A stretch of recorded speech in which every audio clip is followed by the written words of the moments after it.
여러분들 종가댁 그러죠? 최고 높은 집이라는 거야. 종교가 뭐야? 최고 높은 가르침이야. 최고 높은 가르침을 하려면은 어떻게 해야 돼? 모든 걸 이해하고 모든 걸 끌고 나갈 수 있는 능력이 돼야 되는 거예요. 그래서 교회가 이 시대의 징표를 읽는 일, 그건 굉장히 중요한 겁니다. 미국의 초창기의 광부들이 지하 갱도에 들어갈 때 카나리아라는 새를 이렇게 어깨에 얹고 내려갑니다. 지하 갱도에 내려가는 이유가 있어요. 왜냐하면은 지하 갱도에 가갖고 유황이라든가 일산화탄소라든가 아황산가스 냄새를 이게 맡고 얘네들이 픽 쓰러져요. 그럼 광부들이 이게 위험 신호다. 빨리 탈출하자. 그리고 탈출을 한 거예요. 그래서 그 사진, 이 광부들 사진을 보면은 쫙 있는데 꼭 카나리아 사진을 어깨에 딱 있는 그런 광부가 꼭 한 명씩 있어요. 그만큼 카나리아는 뭐야? 생명의 신호야. 생명의 시그널이라는 거지, 시그널. 그러니까 그렇게 예민한 새가 있어야지 어떻게?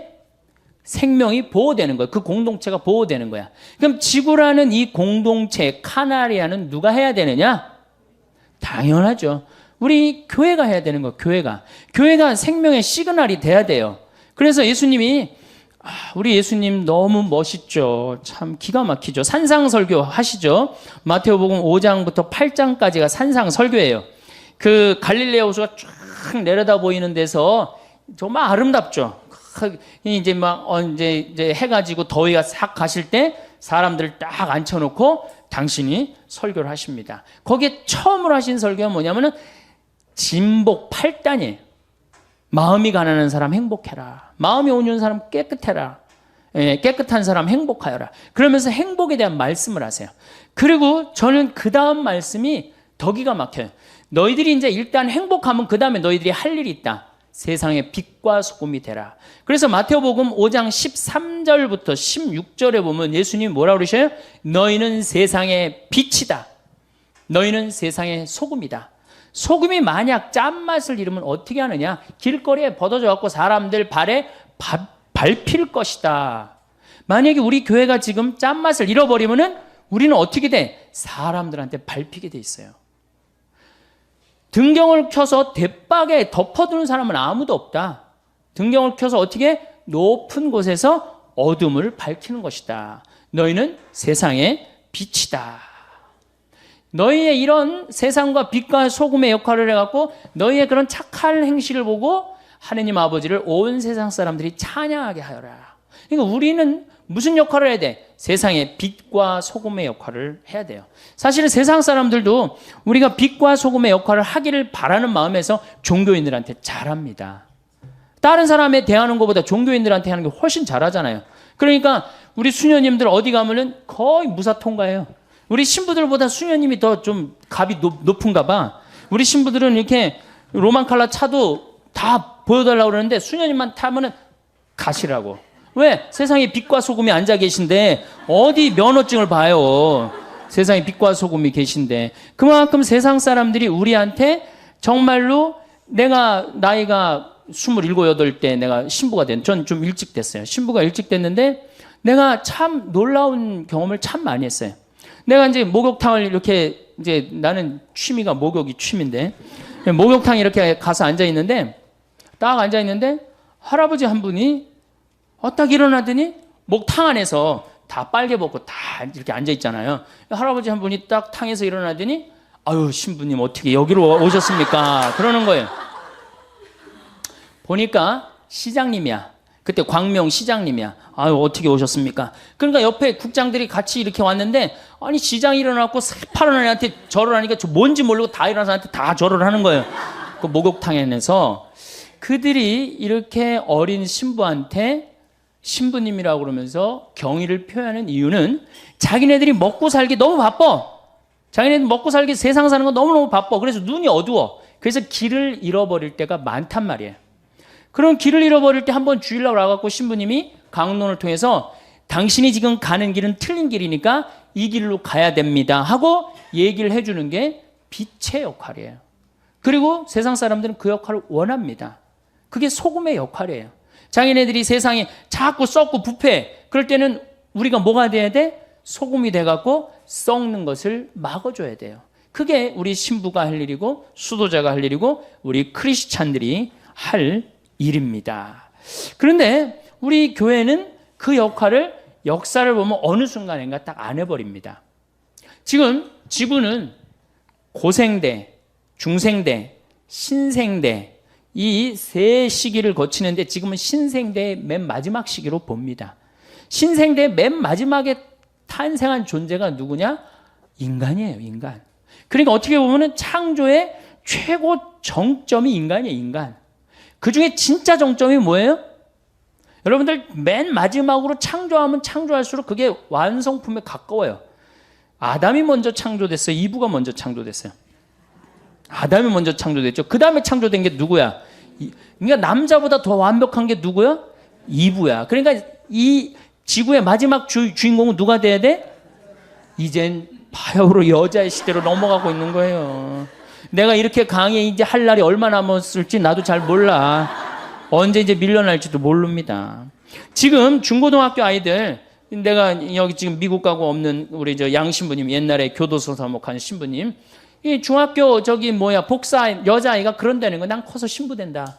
그러니까 걔네들 머릿속에는 남녀 구분이 없는 거예요, 이제. 왜 남자만 신부가 돼야 되느냐? 난 커서, 중학교애가, 난 커서 뭐가 되겠다? 신부가 되겠다. 굉장히 의미심장한 얘기 같아요. 우리 교회가 그거 잘 받아들여야 되지 않을까. 저는 그런 생각을 합니다. 이제까지 인간은 인간에게만 관심이 있었어요. 인간에 지구에도 관심이 없었고 우주에는 더 관심이 없었어요. 근데 이제는 지구에도 관심을 가져야 되고 우주에도 관심을 가져야 돼. 교회가 여러분들 우주에 관심을 가져야 돼요. 여러분들 코페르니쿠스의 전환이라는 얘기 아세요? 모르세요? 코페르니쿠스의 전환 몰라요? 유명한 얘기인데 갈릴레오 전에 지구가 둥글다고 이 지구가 태양을 돈다고 주장한 사람이에요. 근데 이 사람이 천주교 신부였어요. 공부 조금만 한 사람이면은 그 신부까지는 몰라도 코페르니쿠스의 전환을 하라고 굉장히 많이 강의를 들어요. 근데 그 사람이 신부였어, 신부. 그러니까 그때까지 누가 주도를 했어? 신부가 주도를 했어요. 그때까지 그 코페르니쿠스 때까지 누가 세상을 주도해 왔느냐? 신부가 천문학자이면서 수사학자면서 강론가면서 언어학자면서 역사학자면서 신부가 다 했어요. 그러니까 신부가 다 하니까 어떻게 세상을 끌고 나갔단 말이야. 그런데 그 코페르니쿠스의 전환이 있고 난 다음부터 이게 세상은 전환을 했는데 교회는 거꾸로 전환을 합니다. 다 포기하고 아무것도 관심을 안 가져요. 성서에만 관심을 갖기 시작해요.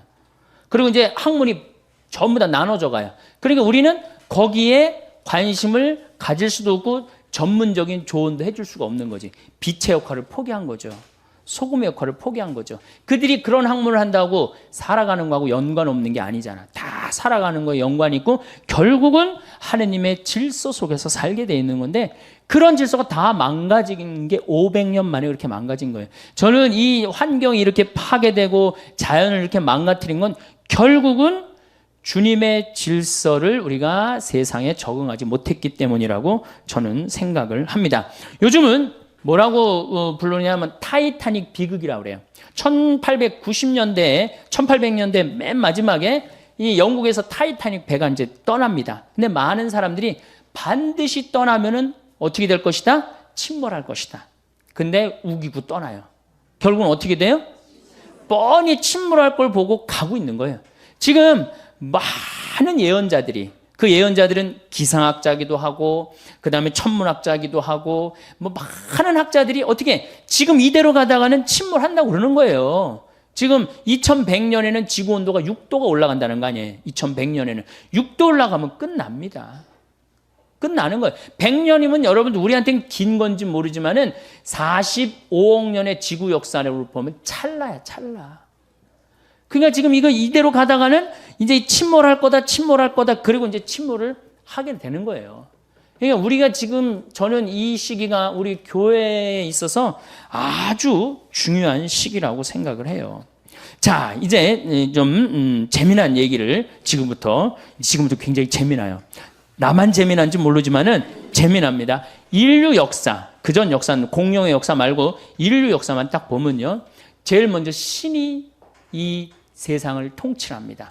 뭐든지 신한테 물어봐요. 뭐든지. 그러니까 신의 뜻에 따라서 합니다. 여러분들 주몽, 고구려 세운 주몽 항상 뭐가 나와요? 무슨 사제들이 항상 나왔고 항상 물어보죠? 그렇죠? 그만큼 고구려 시대만 해도 누구 중심이야? 신 중심이에요.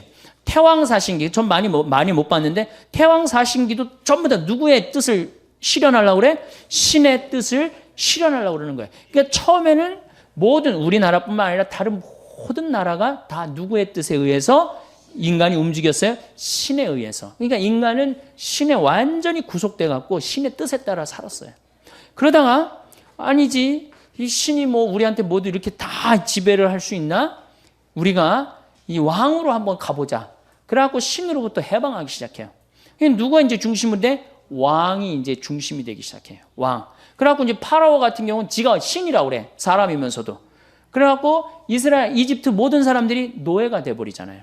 왕에 다 귀속이 돼요. 그러니까 그때는 뭐 자유인이든 노예든 거의 자유가 없었어. 다 왕 중심으로. 그냥 왕이 죽자 그러면 다 같이 죽어도 아무 상관없는.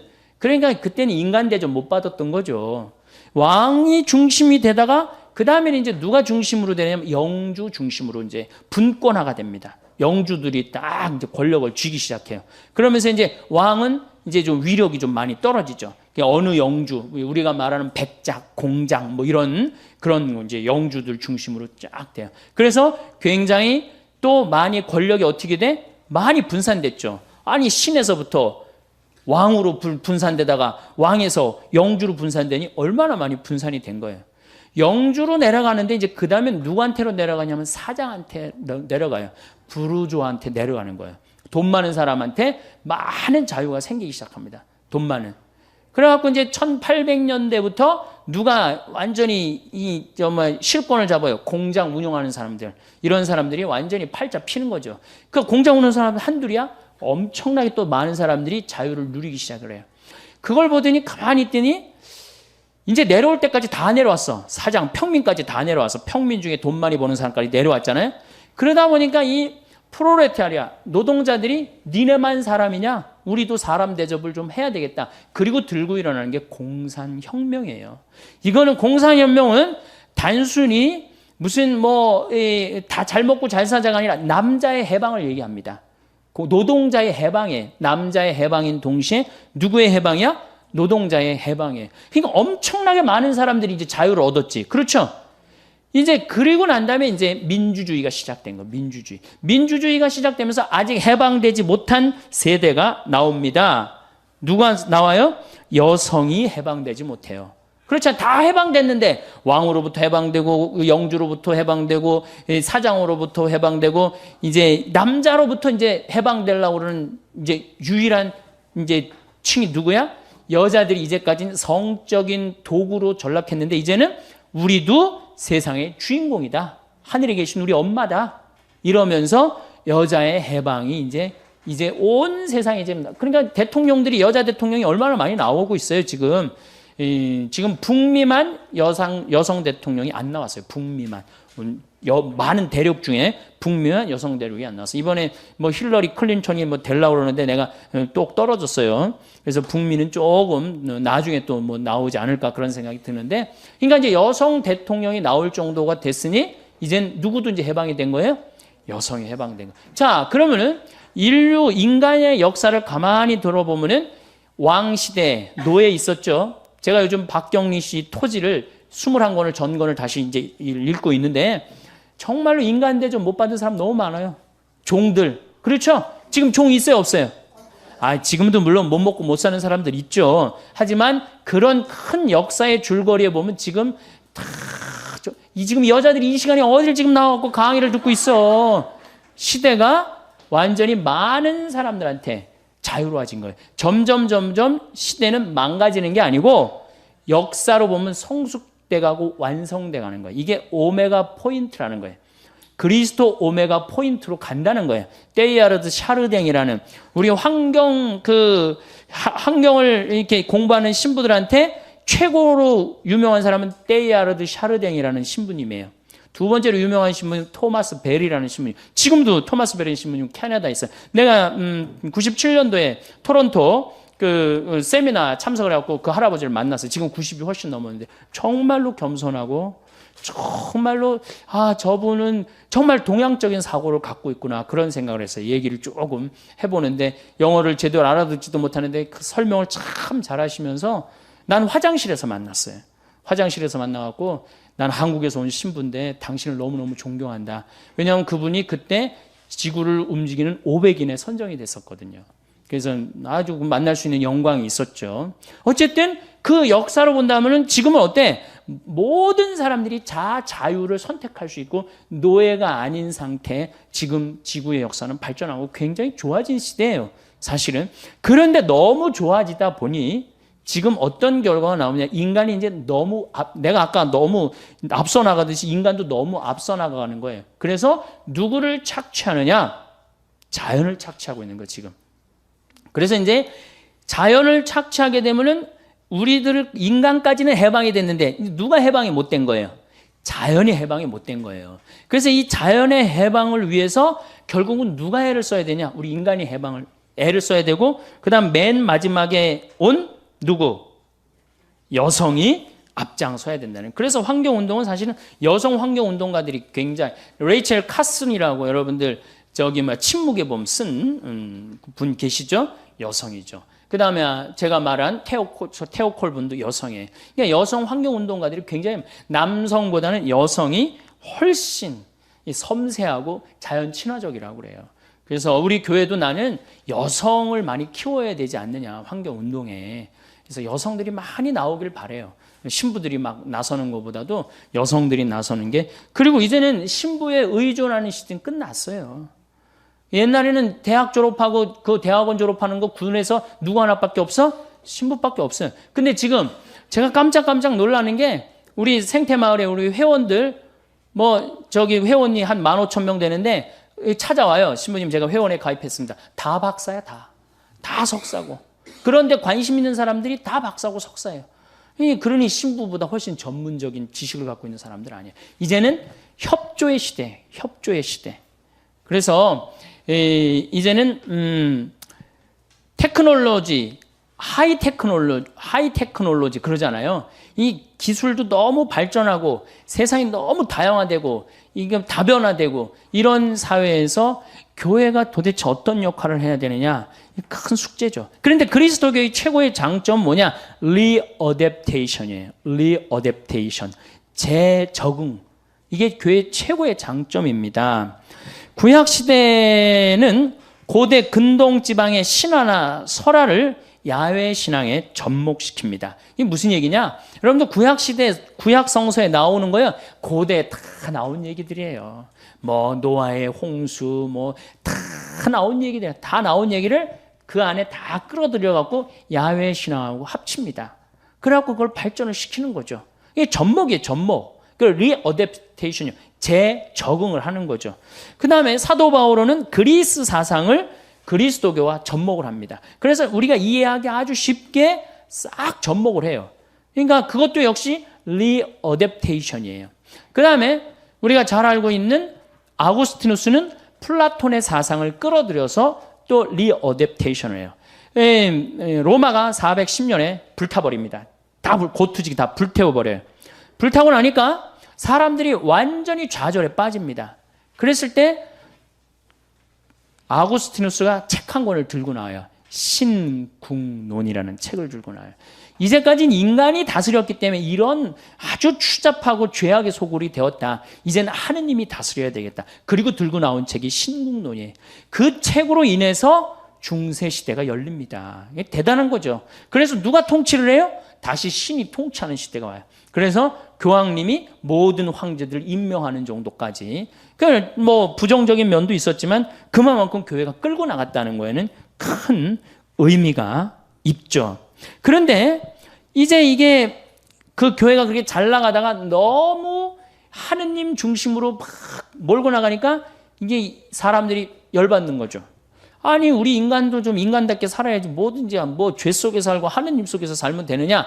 그리고 이제 보카치오라든가 에라스무스 같은 사람들이 들고 나옵니다. 휴머니즘을. 인간 중심으로 가자. 뭐 이렇게 하느님 중심으로 가냐. 그래갖고 인간 중심으로 나갈 때 교회가 결정적인 실수를 합니다. 그렇게 인간적인 여자, 인간적인 주장을 하는 사람들 불태워 죽여버려요. 그 인간 중심으로 나갈 때 인간하고 같이 인간 중심으로 교회가 그걸 끌고 리어댑테이션을 했다면 아마 교회를 많이 벗어나지 않았을 거예요. 그런데 막 몰아챕니다. 불태워 죽이고. 그러니까 점점 튀어나가기 시작해요. 예, 교회를 자꾸 뛰쳐나가기 시작해요. 예, 교회에 대해서 안티라고 그러죠. 안티. 이제 그러면서 이제 안티클레리즘이라는 게 반성직자주의가 생겨요. 성직자에 대해서 거부 반응이 생겨요. 이제 불란서에서 그 혁명이 일어나죠. 불란서 혁명이 일어났어요. 불란서도 우리 환경하고 굉장히 관련이 많은데 필리핀에 화산이 터집니다. 화산이 터지면요, 지구는 한 화산이 터지면 어떤 연관성이 있냐면 화산이 터지면 화산재가 올라가고 뭐를 막냐면 태양을 막아버려요. 태양빛을 막아버리면 지구 기온이 떨어집니다. 지구 기온이 떨어지면 흉년을 맞이하게 돼 있어요. 그래서 불란서가 7년 동안 흉년을 겪어요. 그래서 막 5월에도 6월에도 막 눈이 오고 막 그래요. 너무너무 배고파고 굶어 죽어. 많은 사람들이 굶어 죽는데 마리아 앙뚜아네트하고 그 다음에 무슨 추기경하고 막 거기서 뭐 스캔들도 일어나고 그리고 막 백성들이 죽는데도 그냥 무슨 뭐 케이크나 먹고 이러고 그리고 다 죽어가는데도 딱 두 부류만 안 굶습니다. 귀족들과 성직자 부류만 안 굶어요. 아주 호의호식했던 거죠. 그러니까 혁명이 일어나면서 다 때려 죽인 게 신부님들, 그 다음에 귀족들 다 죽인 거예요. 그때 불란서의 교회 모든 재산은 정부로 들어가 버려요. 그때 다 잃어버렸어요. 그때 유일하게 교회 재산을 몰수하지 않은 데가 있어요. 파리 외방 종교만 몰수하지 않았어요. 왜? 니네들은 선교하러 나가고 죽으러 가는 거니까 우리가 니네들만은 건드리지 않겠다. 그리고 파리 외방 종교만 지나가 버립니다. 그러니까 아직도 파리 외방 종교 재산이 제일 많아요. 그 외국에서도 저기 공부하러 제일 파리 외방 종교 많이 공부하러 오고 있고. 그러니까 자기 역할을 충실히 살면 안 건드려요. 우리가 딴 길로 셀 때 교회한테 세상이 돌을 던지는 거지 교회가 자기 역할 충실히 카나리아의 역할 지금 이러면 안 됩니다. 이렇게 충실히 하면은 돌 던질 이유가 없죠. 이제 우리 그게 이제 어디로 빠지는 거냐? 조금 있으면 빠져요. 자, 그러다가 이제 다시 이제 이 공산혁명이 이 사장 이제 막 이제 부르조아가 생기는데 교회가 그때도 정신을 못 차립니다. 그때도 교회는 배가 부른 상태예요. 배가 불러갖고 노동자들과 함께하지 못하고 부자들과 함께합니다. 그러니까 공산혁명이 일어나면서 종교는 인민의 아편이라고 그러고 완전히 수장을 시켜버리는 거죠. 그러니까 교회가 리어댑테이션을 하지 않았던 거예요. 아니 이 휴머니즘을 부르짖으면 휴머니즘에 가서 문제를 해결하고 노동자들이 고통스러우면 노동자한테 가서 문제를 노동자들하고 해결해야지 그 위에서 문제를 해결하면 해결이 되는 거 아니에요. 지금은 뭐가 지금 문제예요? 환경이 문제란 말이야. 그러니까 지금 환경 안에 들어가서 우리가 문제를 해결해야 되는 거예요. 막연히 말로 해서는 될 일이 아니고. 그래서 이 리어댑테이션은 굉장히 중요합니다. 그 덕에 1세기 동안 우리가 세상의 반을 잃어버렸잖아요. 여러분도 공산주의 1850년에 혁명이 일어나면서부터 80년, 90년 그러면서 이 러시아 이 혁명이 일어나고 볼셰비키 혁명이 일어나고 그러면서 우리 다 뺏겼잖아요. 지구의 반을 뺏겼잖아요. 물론 다시 돌아왔지만 그 1세기 동안에 교회가 얼마나 큰 잘못을 저지른 거예요. 우리 주님의 2000년을 이어온 주님의 진리를 전파하지 못했다는 건 우리한테는 큰 타격이죠. 이제 그래갖고 이제 한국에 이제 천주교가 딱 등장을 해서 200년 전에 한국 천주교가 들어왔어요. 들어왔는데 처음에 어떻게 됐어? 처음에 안 죽으려고 여기저기 산속으로 다 들어갔죠. 예. 처음에는 다 학자집 자식이었단 말이야. 잘 배웠는데 이게 안 죽으려고 산속으로 들어가니 출세할 길이 있어요, 없어요? 출세할 길이 없는 거야. 그러니까 우리 신앙의 선조들은 아주 부귀영화를 다 포기하고 산속으로 다 들어가 살았어. 그러니 공부를 할 수 있나? 뭘 할 수 있나? 그러면서 우리가 일제시대까지 암흑을 맞아요. 천주교가. 암흑기를 맞이해요. 1950년대까지 천주교는 암흑기였어, 암흑기.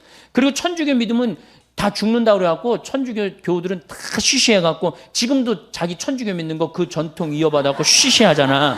네, 지금도. 성호도 어디 가면 안 긋고. 그게 이 슬픈 역사의 잔재야, 잔재, 여러분들. 예. 그런데 1950년세부터 방인사제가 나오기 시작해요. 방인사제가 우리나라 순수한 이 한국 신부들이 나오기 시작해. 그러면서 이제 1960년대, 70년대 들어서면서 유신헌법에 정의구현 사제단이 앞장서서 많은 사람들을 받아들이기 시작해요. 그러니까 세상에 빛의 역할을 한 거야, 안 한 거야? 한 거죠. 그러니까 세상은 또 누구한테 몰려들기 시작해? 천주교를 믿고 천주교에 의지하기 시작합니다. 빛의 역할을 하면 어떻게 돼? 다 따라오게 돼 있어요. 빛의 역할을 안 하면은 안 따라오고. 근데 70년대, 80년대 이제 50이 들어서면서 뭐 지금 김승호 신부님 돌아가셨지만은 김승호 신부님 그 박종철 사건 뭐 그다음에 6.29 선언 이렇게 낼 때까지 우리 천주교가 혁혁한 공을 세웁니다. 그러면서 종교 신뢰도 1위가 뭐야? 천주교. 그다음에 제일 믿을 만한 직업인 1위가 신부. 추기경님 제일 존경스러운 사람 1위가 추기경님. 그거를 계속 고수를 합니다. 근데 어느 순간 다 떨어지기 시작해요. 바로 그게 교황님 오시고 난 다음에 90년대 들어서면서부터 그때부터 길을 잃어버려요. 천주교가. 왜 길을 잃어버렸냐? 갑자기 너무 교우들이 폭발적으로 늘어나 버려요. 폭발적으로 늘어나 버리니까 갑자기 이 늘어나는 이 교우들을 주체할 길이 없으니까 이때부터 천주교의 붐이 일기 시작해요. 무슨 붐이 일기 시작하냐면 성당 짓는 붐이 일기 시작해요. 분가하는. 이게 뭐 우리 수원교가 가장 그 전국 교우 중에 제일 많이 하죠. 왜냐하면 다 우리로 몰려오니까. 참 우리 수원교 오신 분들도 다 불쌍해요. 우리 주교님도 그렇고. 왜냐면 그 뭐 분당 하나 생긴다. 그럼 뭐 성당 10개 줘야 되니 그거 어떻게 앉을 수도 없고 칠 수도 없고. 그러면 또 동탄에 또 해갖고 동탄에 또 하면 또 거기다 또 해야 되고 뭐 광교 신도시 또 생기고 광교 신도시 해야 되고 판교에 되면 판교해야 되고 참 이렇게 그거를 감당을 하지 못하는 두 가지의 우리가 딜레마에 빠져 있는 거예요. 밀려오는 교우들을 수용은 해야 되겠고 시대는 급변하고 있고 이걸 어떻게 해야 돼? 어떻게 해야지 지혜롭게 이 문제를 우리가 해결하고 다시 정말로 세상의 빛과 소금의 역할을 해야 되느냐? 이게 이제 우리 큰 숙제인 겁니다. 빛과 소금의 역할을 어떻게 해야 되느냐? 저는 제일 천주교의 불만이 뭐냐면 띠두르고 선교하러 나가는 게 제일 불만이에요. 띠두르고 길거리에 나가고 이른 양 찾기, 새 양 찾기, 헌양 찾기 뭐 이런 양 찾기 운동 하잖아요. 물론 나름대로 의미가 있고 결코 헛된 일은 아니라고 생각해요. 그런데 문제는 이런 양을 찾고 새 양을 찾고 헌양을 다 찾아갖고 들어왔더니 맨날 성당 분가해야 된다. 그리고 이른 양, 새 양, 헌양이 막 길거리에서 찾을 때 뭐가 있는 줄 알았더니 얼마나 쌀쌀 맞아. 천주교우들 쌀쌀 맞아 안 쌀쌀 맞아요? 쌀쌀 맞자. 개신교는 가면 막 아유 새로 오셨다고 그러고 막 그럼 올 땐 뭐 띠두르고 막 오시라고 그러고 가보니까 아무도 아는 체 있는 사람이 하나도 없어. 어느 정도로 우리 천주교 교우들이 쌀쌀 맞으냐면은 내가 안양 비산동 성당 보좌 신부할 때 형제 하나가 교리를 너무너무 열심히 받는 거예요. 근데 하루는 술을 먹고 날 찾아왔어. 신부님 세상에 이럴 수가 있느냐고. 왜 그러냐 그랬더니 아니 마누라가 자기가 성당 나오는 게 소원이라고 10년 동안을 빌었대요. 그래서 이제 성당 그래도 마누라를 위해서 큰 선심 쓰고 성당에 나왔대요. 성당에 나왔는데 기도문을 가르쳐주는 놈도 없고 언제 일어나는 건지 언제 앉는 거 가르쳐주는 놈도 없고 그리고 이제 사도신경이라는 걸 이제 하려고 이제 했는데 그거 긴 걸 어떻게 해요? 그래서 이제 같이 마누라 기도문하고 하려고 그랬더니 마누라 이렇게 감추더래요. 좀 같이 보고 하자 그러니까 부인이 하는 얘기가 나도 처음에 그렇게 배웠으니까 당신도 그렇게 배우라는 거야. 자기도 처음에 이렇게 눈 넘어 배웠다는 거야. 대충 눈치로 때려잡아서 배웠다는 거야. 누구 하나 자기를 인도해 준 사람이 아무것도 없는 거야. 자기도 이렇게 힘들게 배웠으니까 너도 힘들게 배워라 이거야. 이렇게 힘들은데 들어와 갖고 이른 양, 헌양, 새 양 찾으면 뭐하냔 말이야. 막상 들어와 보면 황량한데. 그러니까 교우들의 25%만 주일미사를 참여를 하고 75%가 성당에 안 오는 거예요. 내적 쇄신이 더 중요한 겁니다. 내적으로 빨리 쇄신을 하고 정말 우리 교회의 체질을 제가 그래서 항상 하는 얘기가 섬겨라. 이 섬김의 문화가 무너졌기 때문에 교회의 본래 모습이 없어진 거예요. 예수님이 나는 어제 복음에도 그랬잖아. 난 섬김을 받으러 온 것이나 제자들이 길거리에서 막 싸우고 뭐 네가 높은 자리에 올라갈 거냐 내가 높은 자리에 올라갈 거냐 그러니까 예수님 얼마나 속 터지겠어요. 그래도 그때 얘기 안 하고 다시 이제 다 싸우고 난 다음에 불러갖고 높은 자리는 하느님이 결정하는 거란다. 사실 나도 높은 자리에 올라온 게 아니고 섬기러 온 거다. 어느 정도까지 하려고 왔냐 난 죽어서까지 섬기려고 온 거다. 그렇게 애절하게 말합니다. 그러니까 본질은 교회의 본질은 뭐예요? 섬기는 거예요. 섬기는 걸 하지 않으면은 아무리 이른 양, 새 양, 헌 양 찾아와 보십시오. 소용없는 거예요. 그래서 그러면은 자, 이제 답이 이제 거의 나왔어요. 21세기를 살아가는 우리들이 이제 해야 될 일은 뭐냐? 여성이 주인공이 돼야 돼요. 근데 이 여성이 정신을 못 차리고 있어요.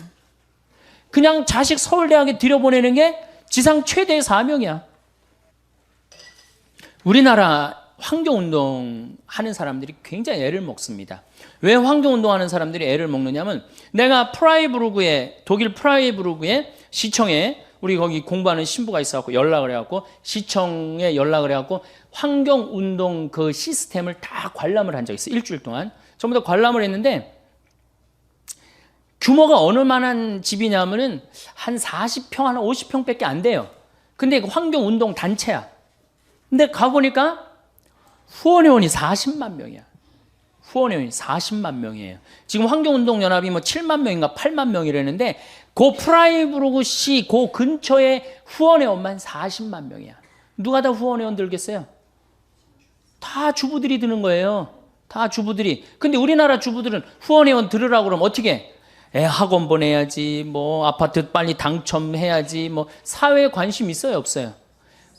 자기 애는 뭐 유학 보내고 몇백만 원, 몇천만 원 하나도 안 아까운데 그거 후원회원 얼마나 해? 5천 원, 만 원 하는 거. 그거 아까워갖고 못 한단 말이에요. 그러니까 사회운동에 참여를 안 하는 거예요.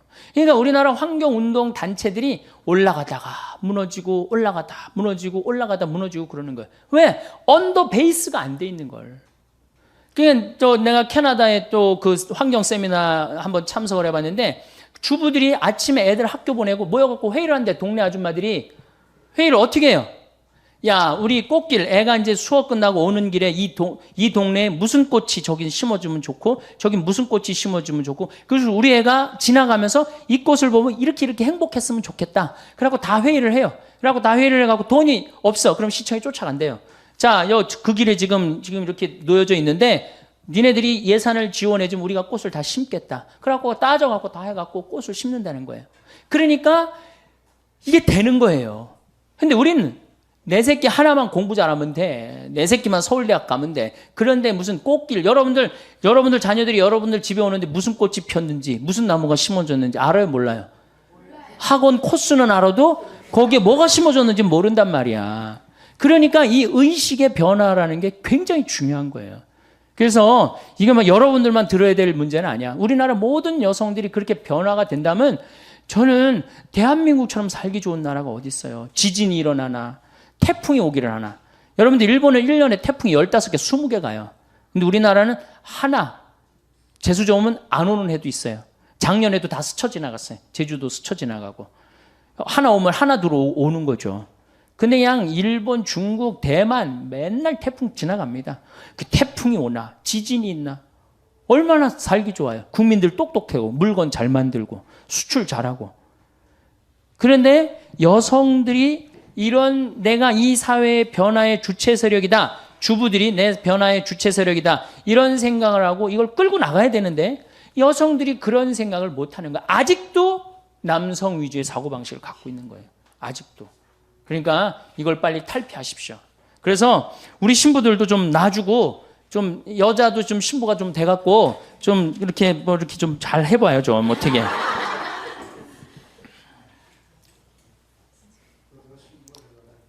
예? 아, 시집 올 때 신부. 그런 신부 말고. 네. 자, 환경 문제 조금 더 얘기를 하도록 하겠습니다. 자, 그러면은 하느님이 우리 인간한테 공짜로 하느님이 우리 인간한테 공짜로 준 게 뭐가 있죠? 제가 늘 하는 얘기지만 햇빛, 공기, 물, 땅 공짜로 주시죠? 여러분들 우리가 이 공짜로 주는 거 돈 주고 쓰기 시작하면 멸망에 가까운 거예요. 그런데 여러분들 땅 공짜로 쓰세요, 안 쓰세요? 돈 내죠? 거기 중앙은, 안양 중앙은 한 평에 얼마나 해요? 예? 500만 원, 1000만 원, 그 시장은 한 1000만 원 넘을걸? 서울은 뭐 전체가 1000만 원 넘었다며요. 우리 평창은 공짜로 쓰라고 그러는 걸 돈 주고 쓰기 시작하면 스트레스 받기 시작하는 거예요. 우리 평창은 한 평에 5만 원이에요. 그러니까 평창보다 중앙이 200배 멸망에 가까운 동네예요. 뭐하러 거기서 살아? 빨리 땅 팔고 어디로 이사 와요? 평창으로 이사 오세요. 이게 도시에서 많이 떠나면 떠날수록 그 국가는 좋다는 거예요. 그래서 독일, 유럽에서 하는 운동이 어메너티 운동이에요. 어메너티 운동. 시골에 가서 살기 운동이에요. 200만만 빠져나가면 그런 경제학자도 있어요. 200만만 빠져나가면 우리나라 교통 문제 다 해결됩니다.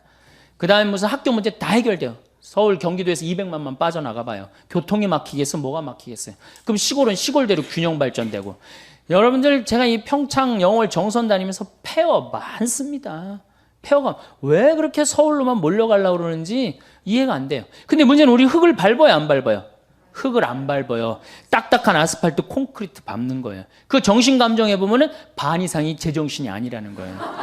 여기 앉아 있는 분들 반 이상이 제정신 아니에요. 정신 감정해 보면은 멘탈 테스트 해보면 50%가 제정신이 아니래. 혹시 난 그래도 제정신이다. 그런 분들 혹시 있어요? 그런 분이 완전히 도루신 분이에요. 왜 완전히 돌았어?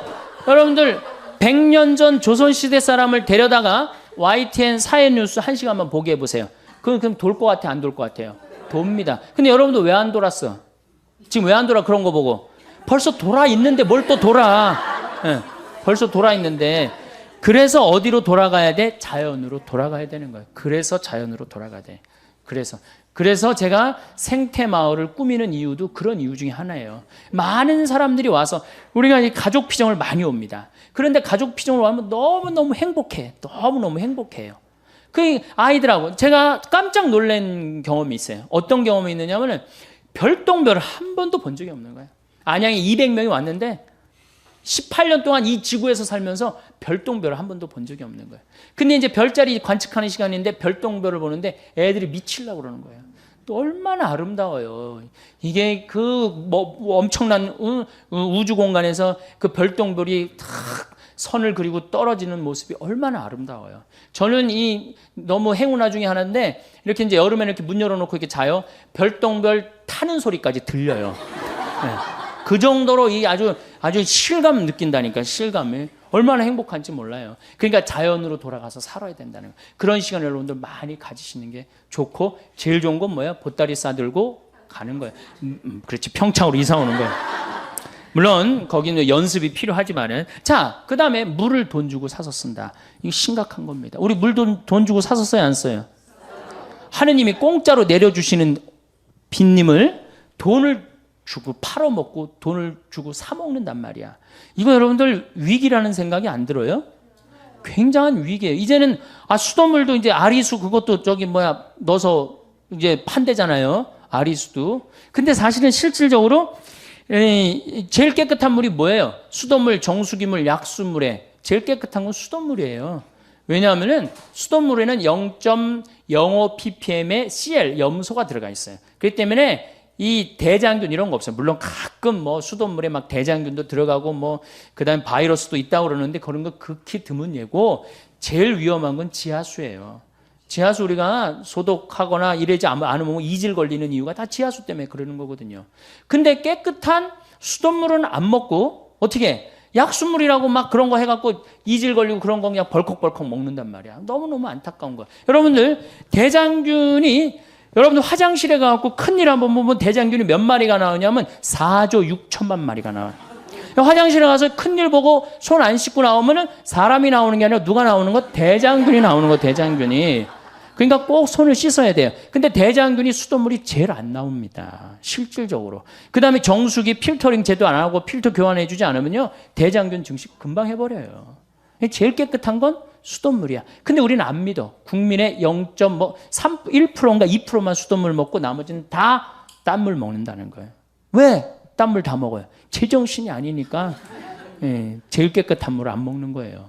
자, 땅 돈 주고 써, 물 돈 주고 써. 그다음에 공기 돈 주고 마신다. 이러면 이제 끝나는 거죠. 그런데 이미 설악산 공기, 제주도 공기 다 팝니다. 저녁에 애들이 정신 맑아지는 공기하고 1,000원짜리 사갖고 마셔요, 안 마셔요? 마시죠? 파는 거 아시죠? 내가 청담동 성당에 한번 환경 강의 전부 다 가갖고 이제 공기 사 먹는 한 3년 전인가 공기 사 먹는 시대가 올 겁니다. 그랬더니 청담동에서 그러더라고. 벌써 사 먹고 있다는 거예요. 그 공기를 사 먹는다. 이거 제가 이제까지 막 어렵게 얘기한 얘기 다 까먹고 이거 벌써 4개 공짜로 사 먹으라는 거 3개 돈 주고 사 먹으면 어떻게 되는 거야? 이제 끝난 거예요. 이제 갈 때까지 간 거예요. 4번째, 햇빛을 돈 주고 쓴다. 그러면은 끝나는 거예요. 근데 우리 햇빛 마음대로 쬐 수 있어요, 없어요? 여러분들 그 공원에 내가 그 분당 율동공원에 내 분당에서 본당 신부할 때 그 경기도 광주에서 본당 신부할 때 율동공원에 나가면은 깜짝 놀랍니다. 외계인이 막 돌아다니는 것 같아요. 여기는 챙 이렇게 쓰고요. 여기는 또 공기 들어가지 말라고 여기 또 이렇게 나온 거 하고 그게 외계인이지 그게 사람이에요? 그러니까 이 지구가 벌써 이게 우주에 있는 어떤 별로 변해가고 있는 거예요. 난 그 패션을 보고 너무너무 슬퍼요. 너무너무 슬퍼요. 이게 오존층 파괴라는 게요. 우리가 그 좀 25km 성층권에 있는 O3라는 이 막이 이게 지구의 보호막이에요. 이게 42억 년 동안 형성됩니다. 근데 이걸 단 100년 만에 다 깨버려요. 뭘로? 스프레이로. 100년 만에 다 깨버리는 거예요. 에어컨 냉매제로, 냉장고 냉매제로 이걸 다 깨버리는 거예요. 그러니까 그 구멍이 남극의 공기층이 얇습니다. 그러니까 남극이면 호주하고 뉴질랜드에 그 구멍이 뚫려버린 거예요. 거기에 피부암 환자들 많고 거기에 양들이 눈 멀어갖고 죽어갖고 그 양들 껍데기는 전부 다 벗겨갖고 약모로 쓰고 살은 전부 다 어디다 보냈어? 영국으로 수출했어. 그래갖고 그거 막 갈아갖고 막 소한테 먹였어. 풀 먹는 소한테 이 고기를 먹이니 그게 그 소가 제정신이겠어? 소는 뭘 먹어야 돼? 풀을 먹어야 되는데 빨리 살찌려고. 이게 모든 근원은 다 누구한테 생긴 거야? 우리 인간한테 생긴 거예요. 그 인간의 병을 치료해주는 공동체가 누구야? 교회야, 교회. 교회가 치료해줘야 되지 않아요? 그 썩은 거를 다 이 소금을 뿌려갖고 썩지 않게 해줘야 되는 공동체가 누구예요? 교회예요. 우리야, 우리. 남이 아니고. 근데 우리가 이게 역사적으로 건물 짓다 망한 데 많이 있습니다. 우리 가톨릭이 뭐 짓다 망했어요? 베드로 성전 짓다 망합니다. 베드로 성전 짓다 누가 뛰쳐나가요? 루터가 뛰쳐나가잖아요. 그래갖고 지금 개신교가 5억 아니야, 5억 6천인가 그래. 세계 전체 개신교가 뛰쳐나가고 5억을 잃어버린 거야. 우리가 가톨릭이 11억인가 그런데 반쪽이 날아간 거 아니에요. 베드로 성전 짓다가. 그러니까 제가 건물 짓는 것에 대해서 굉장히 알레르기 반응이 있는 이유가 그거예요. 역사적으로 보면 건물 짓다 망하게 돼 있는 거거든요. 고려불교가 왜 망했어? 고려가 왜 망하겠어요? 절 짓다 망한 거예요. 절 짓다. 왜냐하면 절을 지면 세금을 안 내도 됐거든요. 그때. 그냥 막 너도 나도 절 진 거예요. 그러니까 나라 경제가 흔들려갖고 무너진 거예요. 인도가 타지말, 마누라 무덤 짓다가 그렇게 된 거 아니에요. 그 꼴 난 거 아니에요. 그러니까 건물을 크게 짓는 건 자랑스러운 일이 아니에요. 건물을 크게 짓는 건. 이게 건물을 크게 짓다 보면은 정신이 황폐해집니다. 정말 우리가 필요한 건 뭐야? 정신적인 성전이 필요한 거야. 46년 만에 지은 성전을 예수님께서 과감하게 허물라고 그러잖아요. 그리고 며칠 만에 짓겠다고 그래요? 3일 만에 짓겠다. 그게 살아있는 사람이라는 거야. 사람이 정신이 살아있으면 그게 곧 성전이고 그게 곧 세상의 빛이고 그게 곧 세상의 소금인 거예요. 이제 우리가 빛의 소금의 역할은 환경을 보존함으로써 자연 질서를 보존함으로써 생명 질서를 보존함으로써 그건 이루어지는 겁니다. 우리 사회복음학교 학생들 이 학교 졸업하고 단순히 학교 졸업했다 이걸로 끝내실 거리 아니라 여러분들이 이 학교를 졸업하고 이제 나가갖고 주위 사람들한테 이 말을 얘기를 해줘야 돼요. 그게 바로 세상에 빛이 되는 일이고 소금이 되는 역할이에요. 우리 천주교는 지금 주교의 환경위원회 있어요. 그래갖고 아주 열심히 지금 해요. 우리 원주교구 이동훈 신부가. 또 우리 농촌 살리기 운동본부가 우리 농촌 살리고 있잖아요. 지금. 정말로 그때 94년도에 우루과이인드 나온다 할 때 정말로 뜻있게 했단 말이야. 그러고 난 다음에 대구에는 정홍교 신부가 또 열심히 푸른 평화라는 거 하고, 그 다음에 그냥 정의로운 일이라면 물불 안 가리고 전라도에는 문기원 신부님이 또 열심히 하고, 우리 천주교에도 나름대로 열심히 하는 사람들이 있어요. 그럼 여러분들이, 그럼 우리는 뭘 해야 되냐? 그런 분들을 후원하는 거예요. 후원하고 함께하고 동참하고, 그럴 때 우리가 세상에 빛과 소금의 역할을 하고, 결국은 진리가 선포되는 곳에 사람들은 모이게 돼 있습니다. 그러면 선교는 자연히 저는 잘 이루어지리라고 믿습니다. 언제부터 우리는 물을 사 마시는 것을 당연하게 여기게 되었을까요? 불과 몇십 년 전만 해도 누구나 마을의 우물가에서 시원한 물을 마시고 계곡물에 발을 담그며 더위를 식혔습니다. 하늘에서 내리는 비는 땅을 적시고 생명을 키우는 축복이었습니다. 우리는 햇살 아래에서 뛰어놀았고 풀밭에 누워 구름을 바라보며 꿈을 꾸었습니다. 이 모든 것은 하느님께서 혹은 자연이 우리 모두에게 아무런 대가 없이 베푸신 선물이었습니다. 그런데 지금은 다릅니다. 우리는 매일 생수를 사서 마십니다. 집에서 나오는 수돗물을 그대로 마시기가 불안합니다. 정수기를 설치하고 필터를 갈며 깨끗한 물 한 모금을 위해 돈을 지불합니다. 편히 쉴 수 있는 작은 공간 하나를 갖기 위해 평생을 일하며 저축합니다. 심지어 어떤 곳에서는 깨끗한 공기를 캐내 담아 팔기도 합니다. 처음에는 농담인 줄 알았지만 이것은 실제로 벌어지는 일입니다. 햇빛은 더 이상 따스한 축복이 아닙니다. 오존층이 파괴되면서 햇살은 우리의 피부를 위협하는 존재가 되었습니다. 우리는 자외선 차단제를 바르고 모자를 쓰고 긴 옷을 입으며 햇빛을 피해 다닙니다. 이런 변화를 단순히 시대가 바뀌었다고 말하기에는 부족합니다. 경제가 발전하고 생활 방식이 달라졌다는 설명만으로는 충분하지 않습니다. 이것은 우리가 사는 세상이 심각한 위기에 처했다는 명백한 신호입니다. 하느님께서 모든 생명에게 공짜로 주셨던 것들이 이제는 돈이 있어야만 누릴 수 있는 상품이 되었다는 것은 무언가 근본적으로 잘못되었다는 증거입니다. 물의 문제는 더욱 심각합니다. 생수 시장은 해마다 성장하고 있습니다. 우리는 매일 플라스틱 병에 담긴 물을 삽니다. 강과 하천은 오염되었고 지하수는 고갈되어 가고 있습니다.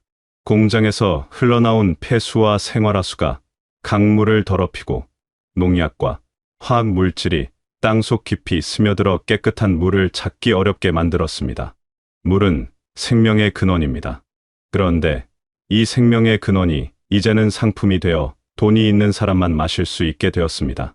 더 충격적인 것은 일부 국가에서 깨끗한 공기마저 캔에 담아 팔고 있다는 사실입니다. 대기오염이 심각한 지역에서는 실제로 사람들이 깨끗한 공기가 담긴 캔을 사서 숨을 쉽니다. 공기는 모든 생명이 매 순간 필요로 하는 것입니다. 그런데 이것조차 이제는 구매해야 할 상품이 되어버렸습니다. 햇빛의 역할도 완전히 바뀌었습니다. 한때 햇빛은 생명을 키우고 따뜻함을 주는 축복이었습니다. 사람들은 햇살 아래에서 일하고 놀고 휴식을 취했습니다. 그런데 지금은 햇빛을 두려워합니다. 오존층이 파괴되면서 자외선이 강해졌고 피부암 발생률이 높아졌습니다. 우리는 햇빛을 즐기는 대신 피하고 가리고 차단합니다. 아이들은 한여름에도 긴팔 옷을 입고 놀이터에 갑니다. 밖에서 뛰어노는 대신 실내에서 시간을 보냅니다. 햇빛이 주는 축복보다 위험이 더 크다고 느끼기 때문입니다. 이 모든 현상의 뿌리에는 인간의 끝없는 탐욕이 자리하고 있습니다. 더 많이 가지려는 욕심과 더 빨리 성장하려는 욕망이 자연을 파괴했습니다. 우리는 자연이 회복할 시간을 주지 않고 무자비하게 착취했습니다. 숲을 베어내고 산을 깎아내고 강을 막고 바다를 오염시켰습니다. 공장은 쉬지 않고 매연을 뿜어내고 자동차는 끊임없이 배기가스를 내뿜습니다. 편리함과 이익을 위해 플라스틱을 대량으로 생산하고 무분별하게 버렸습니다. 그 결과 바다는 플라스틱 쓰레기로 뒤덮이고 물고기는 플라스틱을 먹고 죽어가고 있습니다. 개발이라는 이름으로 자연은 계속 파괴되고 있습니다. 더 높은 건물을 짓고 더 넓은 도로를 만들고 더 큰 공장을 세웁니다. 그 과정에서 나무는 베어지고 동물들은 살 곳을 잃고 생태계는 무너집니다. 우리는 경제 성장이라는 목표 아래 자연을 희생시키는 것을 당연하게 여겼습니다. 그러나 이제 그 대가를 치르고 있습니다. 기후 변화로 인한 이상 기후와 자연재해가 빈번해지고 있습니다. 폭염과 한파와 강수가 반복됩니다. 생물종의 멸종 속도는 역사상 유례 없이 빠릅니다. 이런 위기 속에서 신앙을 가진 사람들이 해야 할 역할은 분명합니다. 교회는 늘 세상의 빛과 소금이 되라고 가르쳐 왔습니다. 과거에는 이것이 주로 사회의 부조리를 고발하고 약자를 보호하고 정의를 실현하는 것을 의미했습니다. 교회는 가난한 사람들을 돕고 억압받는 사람들의 목소리가 되어 주었습니다. 어두운 곳에 빛을 비추고 썩어가는 곳에 소금이 되어 부패를 막았습니다. 그런데 지금 이 시대의 빛과 소금의 역할은 새롭게 정의되어야 합니다. 오늘날 가장 억압받고 신음하는 존재는 바로 자연입니다. 자연은 말을 하지 못합니다. 고통을 호소하지 못합니다. 그저 묵묵히 파괴당하고 착취당하며 신음할 뿐입니다.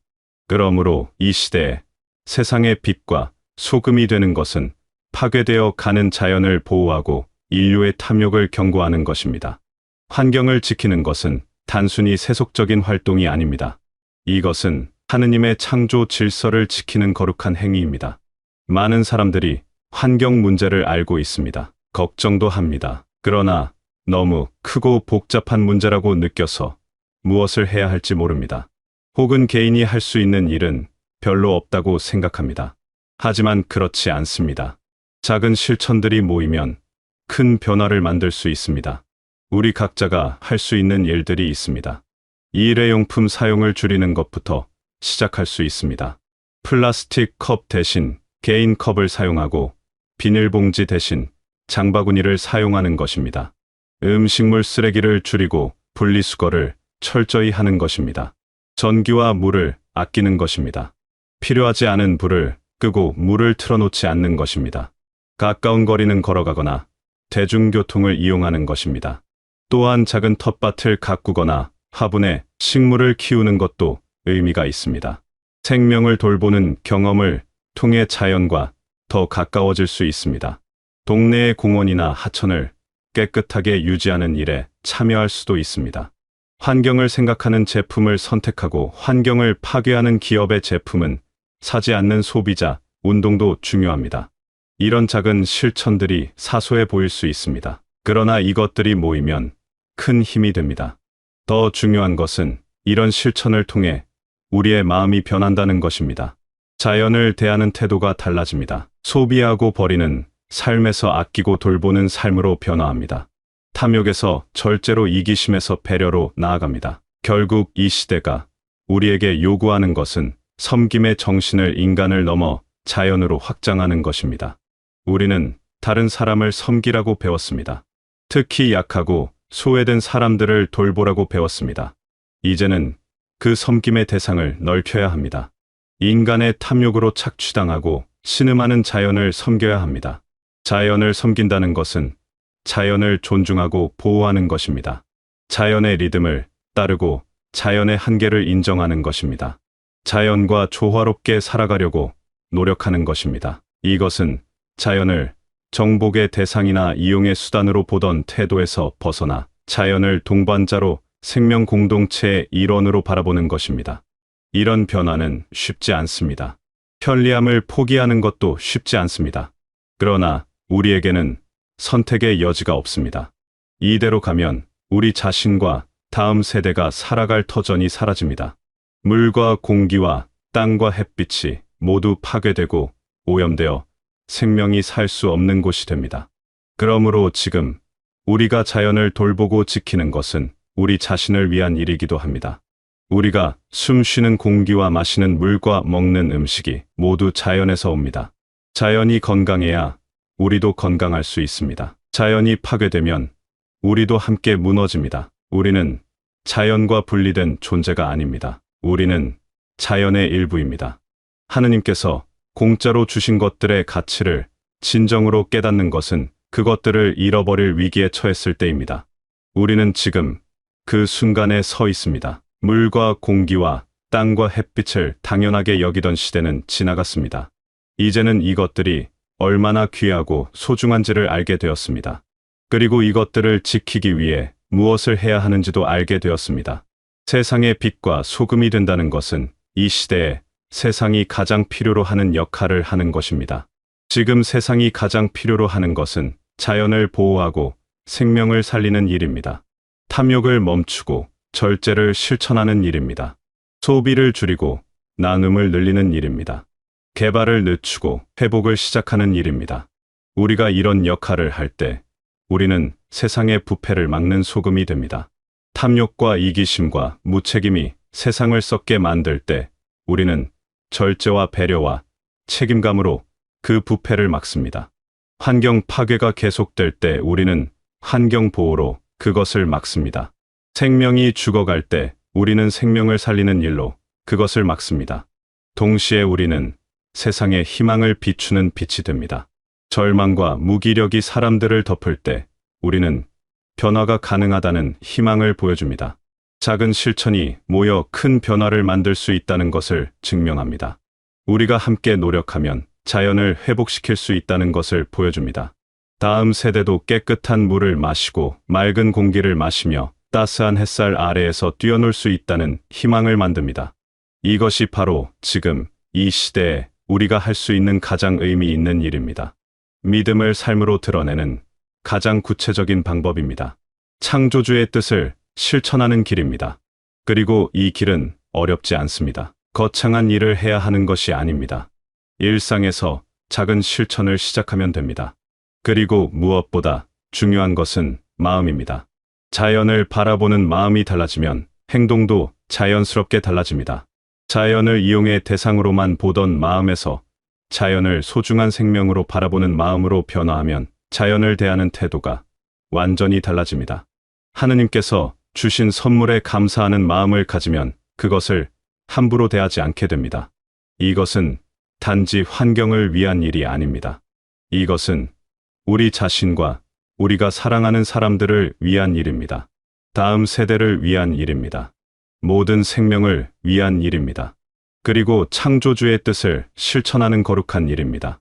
여러분은 이미 많은 지혜를 가지고 계십니다. 삶의 경험을 통해 진정으로 소중한 것이 무엇인지 아십니다. 물질적인 풍요보다 더 중요한 가치들이 있다는 것을 아십니다.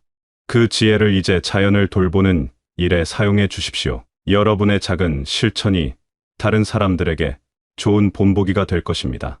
공짜로 주어진 것들의 가치를 깨닫고 그것을 지키는 일에 동참해 주십시오. 그것이 바로 오늘날 세상의 빛과 소금이 되는 길입니다.